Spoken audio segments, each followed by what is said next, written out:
Khona nengane zakwethu ugodole okankomgodole umfana niyalwazi udaba. Ngane zakwethu angiyena umuntu ojwayele ukungena emakhishini abantu besaxoxa. Njoba sengingenile kuleli khishi. Cha la ekhaya ngijabule ngihappy. Yonke into ihamba kahle.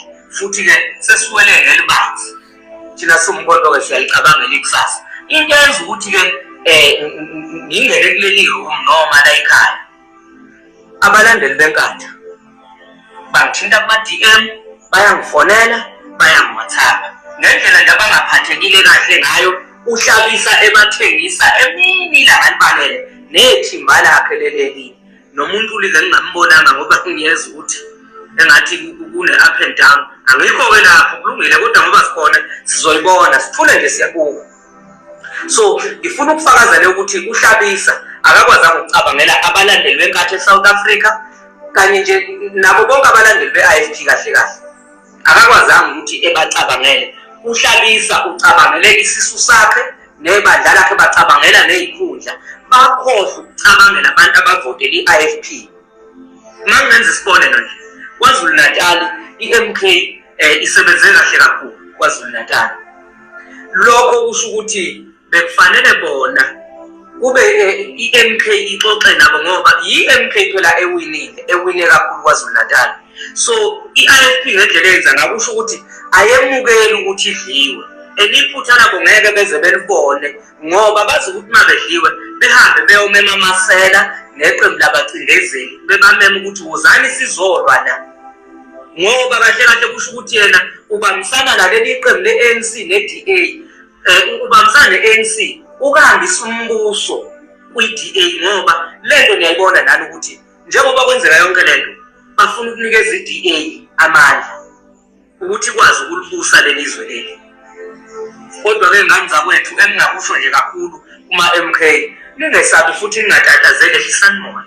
Thina siwumkhonto siwinile sicabangela ikusasa. Nizoyibona into ezokwenzeka. Lo mshado abawenzayo khohlwani bafana ukuthi uzokuphele nje uthuma futhi uthuma ngizimini uzokuphela u1 month ngalo mshado. Ngicela ukuthi nehlise nje umoya nikhululeke nirelax. Angithi thina into ade silwela ukusebenzela abantu besingalweli ikhundla ukuthi kufanele umkhonto uthole ikhundla. Besilwela abantu. Inkathi sikuveze ngokusobala ukuthi ayisebenzeli abantu. Isebenzela ukuthi yonihle njengoba amanzi niwalethelwa amavati elikani. Lawo mavati elikani awapho abaphathi benkatha ngenitshele. Awapho lawo mavati elikani bafuna ukudla bangakwazi ukulungisa ompompi nikhe ngompompi. Kodwa ngoba inhloso yabo ukuthi befeed izisu zabo kanye nemindeni yabo bekhohlwe yini enibavotelile. Benza ngale ndlela benze ngabacabanga ngayo njengoba nibabona beshada noDA neANC.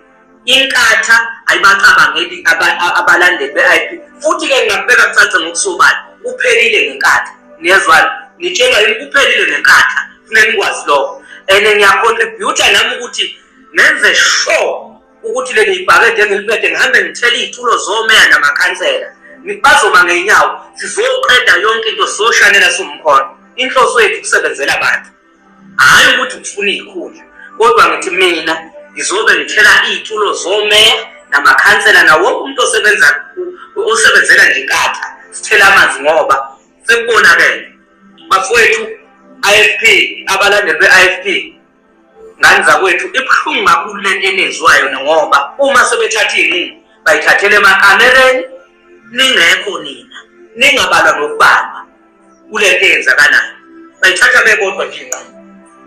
Buyani ekhaya nanti ikhaya nizokubona lokho futhi uthi angiqamba mama. Umkhonto uzosebenzela abantu wozana emkhontweni nje nihlale phansi nirelax ngoba usesivezile uhlabisa nebandla lakhe lelaphethe nalo engangilibale liyazazi ibandla likaHlabisa lonke leliya ukuthi licabangela izisu nezikhundla abanendaba nabantu. Bengivala lapha ngifuna ukuba mude. Ngiyabonga wengane zakwethu kodwa ngithikile nizoyibona into ezokwenzeka kuphelile ngeIFP. Nongibuza ngiphalule. Bye.